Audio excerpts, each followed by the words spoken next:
網民刷爆吳若希好犀利啊！點解嘅？洗腦金句好煩，引用巴打潮文，全盛時期嘅吳若希有幾煩呢？隨着呢首洗腦歌，無懼世事變改，還是越難越愛。為呢張亂入圖，仲有呢一句啦。好犀利啊！點解嘅？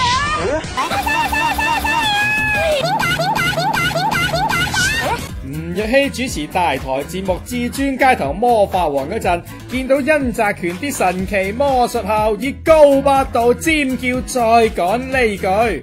好犀利啊！點解嘅？幾乎晚晚都聽到幾次咯，係咪好煩呢？睇下網友喺大台討論區開啲 post 就知啦。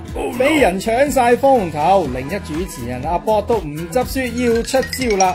尋晚嗰集當殷澤權變緊雞蛋仔嗰陣，有眼利網友就發現少少波好突出，疑似動搖。